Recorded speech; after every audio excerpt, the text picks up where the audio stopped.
সেই হাত দিয়ে বাড়ি পুত্রবধূকে গায়ে কেরোসিন তেল ঢেলে পুড়িয়ে মারা। কম দিতে না পারায় সেই হাত দিয়ে বাড়ি পুত্রবধূকে গলা টিপে হত্যা করা। তাহলে বলতে পারেন এসবের কি প্রয়োজন? কিন্তু সমাজের রীতিনীতিও মানতে হবে। কোন রীতিনীতি কথা বলছেন? বাড়িতে কন্যা সন্তান হলে শঙ্খ বাজে না, পুত্র সন্তান হলে বেঁচে ওঠে। কালো মেয়ে হলে থাকে, অথচ সুন্দরী বৌমার জন্য শ্বশুর শাশুড়ি কোমর বাঁধে। বাবা মা মারা গেলে যাক জমা করে হাজার হাজার লোকজনকে খাওয়ানো হয়, অথচ সেই বাবা মা বেঁচে থাকতে তাদের পাতে একটা ভাত জোটে না। এইসব রীতিনীতি আমি মানি না। তোমার কথা সত্যি হলেও যে ধর্ম শাস্ত্র এসব মানতে হবে। স্বামী বিবেকানন্দ বলে গেছেন, ধর্ম মানে শুধু মতবাদ নয়, ধর্ম মানে সৎ হওয়া, সৎ কর্ম করা। এই দুইয়ের মধ্যে সমগ্র ধর্ম। প্রভু যিশু বলেছেন, একজন অন্ধ আর একজন অন্ধকে কখনো পথ দেখাতে পারে না। এইরকম হলে উভয়ে গর্তে পড়বে। তাই যারা ধর্মের প্রতি অন্ধ তাদের পথ অনুসরণ না করাই ভালো। কি বুঝলেন? এসব ধর্ম রীতিনীতির পথে আমি যাচ্ছি না। মানবিকতা বোধ, শ্রদ্ধা, স্নেহ নিয়ে বলছি। এই সোনার চেন দিয়ে তোমার মুখ দর্শন করতে চাই। ঘোমটা সরিয়ে মুখটা দেখাও বৌমা।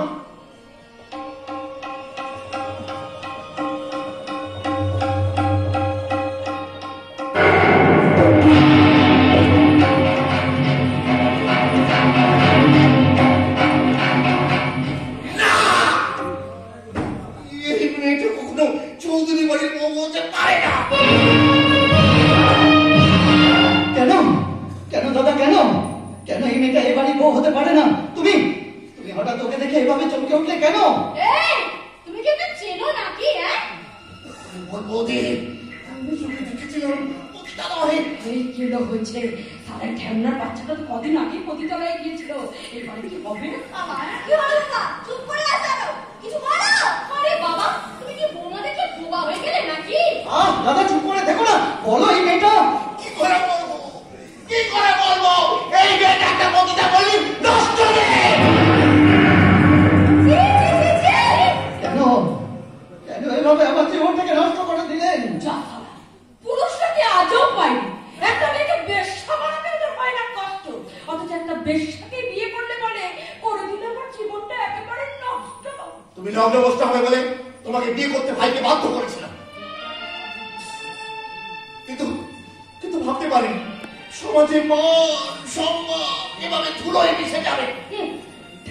না আপনাকে নয়, আমি সেই সমস্ত ভদ্র সমাজের ভদ্র মানুষগুলোর কথা বলছি যারা ভিন্ন ভিন্ন কায়দায় একটা মেয়েকে চাকরির প্রলোভন দিকে বেশ্যা বানায়, অথচ সমাজ কোনো প্রতিবাদ করে না। ওই মেয়েটাকে বেশ্যা বলে ঘৃণা করে। আমি সেই সমস্ত ভদ্র সমাজের ভদ্র মানুষগুলোর কথা বলছি যারা মুখে মেকআপ করে হাজার হাজার টাকা উড়িয়ে লুকিয়ে লুকিয়ে একটা বেশ্যার বিছানায় গিয়ে রক কাটায়, অথচ সেই বেশ্যাকে বিয়ে করে ঘরের বিছানায় নিয়ে যেতে লজ্জা পায়। সেই সমস্ত ভদ্র সমাজের ভদ্র মানুষগুলোর কথা বলছি যারা ভদ্র সমাজে থেকে বাড়িতে স্ত্রী থাকার সত্ত্বেও একাধিক নারীকে বান্ধবী বানিয়ে ফেসবুক মিডিয়ায় ঘুরে বেড়ায়। তখন ভদ্র সমাজের সম্মান কোথায় যায়? আপনিও কিন্তু তাদের মধ্যেই একজন। ভুলে যাবেন না, আমি কিন্তু বেশ্যা। নিজের কাপড় তুলতেও পারি, সারা অপরের কাপড় তুলতেও পারি।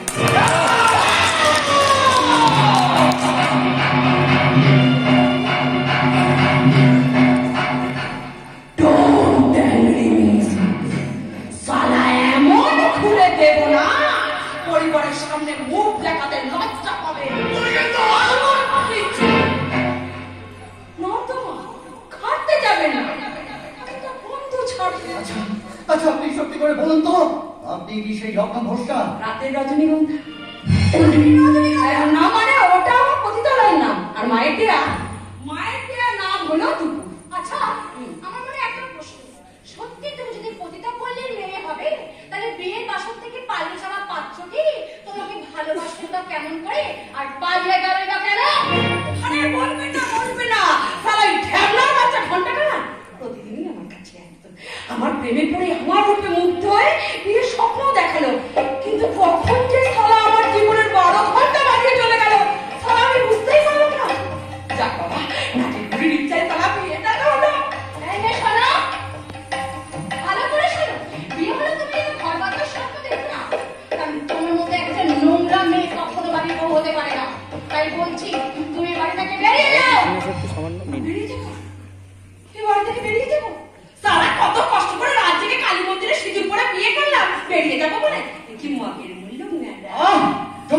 সঙ্গে আর যাই করা যাক, সুখে সংসার করা যায় না। তাহলে তাহলে যে হাত দিয়ে আমার সিঁড়িতে সিঁদুর পরিয়ে দিয়েছিলে, সেই হাত দিয়ে আমার মুখে একটু বিষ তুলে দাও। কি হলো? অমন করে মুখটা ঘুরিয়ে দিলে কেন? পারবো না। না পারলে কেমন করে আমি ওই অসহায় বিধবা মায়ের কাছে ফিরে যাবো বলতে পারো? যে মাকে আমি দিনের পর দিন মিথ্যে বলে এসেছি, বলেছি আমি একটা প্যান্টের কারখানায় কাজ করি, সেই মাকে বাড়ি ফিরে আমি কেমন করে বলবো মা গো আমি বেশ বলে আমাকে বিয়ে করে ফিরিয়ে দিয়েছে? না না, এর থেকে মরে যাওয়া আমার অনেক ভালো। তুমি এই সমাজ আমাকে জোর করে বেশ্যা বানালো, ঘন্টার মতো একটা মূর্খ ছেলে আজ আমায় ঠকিয়ে চলে গেল, আর শিক্ষিত ভক্ত পরিবারের ছেলে আমার স্মৃতিতে সিঁদুর পরিয়ে আমাকে দূরে ছুঁড়ে ফেলে দিচ্ছে। দাদা, এর থেকে আমার মৃত্যু যন্ত্রণা অনেক ভালো। তাই এই মুহূর্তে আমি সুইসাইড করবো। দাঁড়াও, কোথাও যাবে না তুমি। কেন কেন তুমি আত্মহত্যা করবে? তোমার তোমার সবকিছু জানা সত্ত্বেও আমি তোমাকে আমার স্ত্রী হিসেবে গ্রহণ করলাম। সব ছিঁড়ে ছুঁড়ে তুই মেনে নিলাম। মেনে নি? ও, তুই তো বড় হয়ে গেছিস। বেশ, আমার আর কিছু বলার নেই, তুই যা মনে হয় তাই কর। তুমি যখন ওকে নিয়ে সংসার করবে, তখন আমাদের আর কি বা বলার আছে বলো? অভিজ্ঞতা দেখলে পাচ্ছি না। কিছুই বলার না। কি হলো? মুখ ফিরিয়ে দাঁড়িয়ে কেন? কাছে এসো। এই সারা জীবন তুমি আমাকে এইভাবেই ভালোবাসবে দেবো, নাকি ওই ধ্যানলা বাচ্চা ঘন্টার মতো আমার রূপে মুগ্ধ হয়ে দূরে গায়ে ভাগ ফেলে দেবে? বরং ভালোবাসবে দেবো। কখনো না। মা কালীকে সাক্ষী রেখে তোমাকে বিয়ে করেছি। তাছাড়া তোমার মধ্যে খুঁজে পেয়েছি আমার হারিয়ে যাওয়া অতীত। স্মৃতির পাতায় ভেসে আছে তোমার মধ্যেই তার প্রতিচ্ছবি। আমার আমার ভালোবাসা। জানো জানো দুপুর, জানো এতদিন আমি তার প্রতীক্ষায় দিন করেছি, কিন্তু সে আসেনি। কোথায় সে? জানি না সে কোথায়, বেঁচে আছে কি নেই, কিন্তু আমার মনের কাছে সাজানো আছে শুধু তার স্মৃতি। কে সে জানতে পারি? আর তার কথা না বলাই ভালো।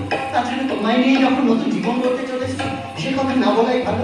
তার মনের তালা হবে না মানে বিলাই। না ওইসব শিকার আমি একদম খাই না, আর আজ থেকে কিন্তু তোমারও খাওয়া চলবে না। হ্যাঁ না, তোমার অভ্যেসের দোষ তো, তাই বারবার বেরিয়ে যাচ্ছে। বুঝলে, এইসব অভ্যেসের দোষ কিন্তু এখানে একদম চলবে না।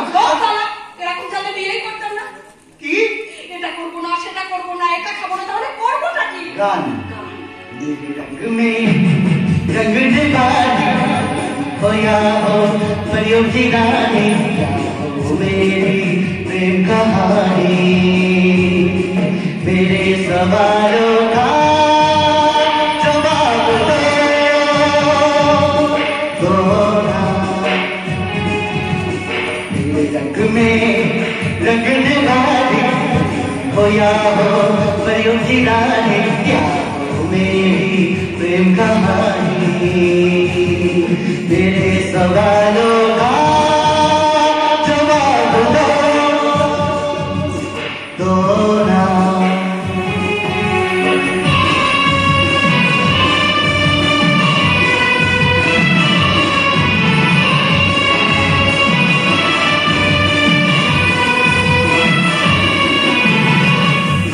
बोलो ये चांद सितारे सकते हैं यूं मुखड़े को तुम्हारे,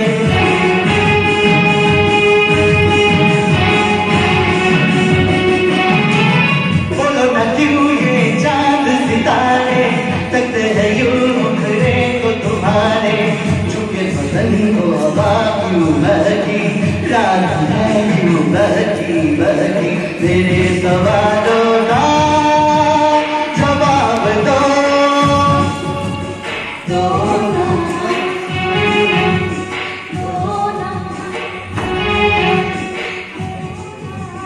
এই তুমি না সারা জীবন আমাকে এভাবেই ভালোবাসবে, কেমন? আর রাস্তায় কিন্তু একদম ভদ্র কথা বলবে, ভদ্রভাবে শাড়ি পরবে। বাড়িতে অনেক লোকজন আসছে, জমিয়ে অনুষ্ঠান হবে, পরিচর্যার অনুষ্ঠান। এই আর রাস্তায় কিন্তু নো স্মোকিং, নো খারাপ ভাষা, কেমন? লক্ষ্মী। झूके में तो चलती रही, भीगे गिरती सवाती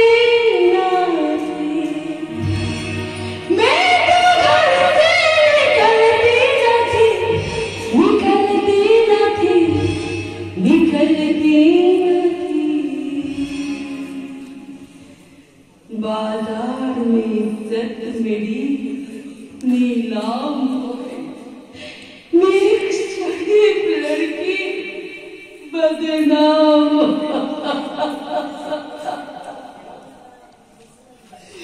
ফুলসজ্জা নয় হবে মৃত্যু সজ্জা আমার হাতেই হবে তোমার মৃত্যু দুপুরের ভূমিকায় অভিনয় করতে এলেও আমি হলাম স্বপ্ন ভাঙা রাত্রি যে এখনো ভুলতে পারিনি সেই রাতে কথা সেই রাতে একটা নাবালিকা মেয়েকে ধর্ষণ করে তার বুকে বসিয়ে দিয়েছিল নরক খাদ্যকারে থামা বাচ্চা থেকে খুন হয়েছিল বাপটাকে রক্তে রাঙিয়েছিল মাটি ভাবলে না সারা মাথাটা আমার গরম হয়ে যায় চোখ থেকে ছিপে বেরিয়ে সাথে সাথে আগুন এই মনটা চিৎকার করে বলতে চায় হত্যার বদলে হত্যা হাতুকে কবচে উঠে রক্ত ভেঙে মেটাতে চায় কৃষ্ণার্থ পিপাসা তাই এই ফুলসজ্জা রাতে তোমার ভাইকে খুন করে তোমায় বোঝাবো আমাকে সারা জীবন এভাবেই ভালোবেসো কেমন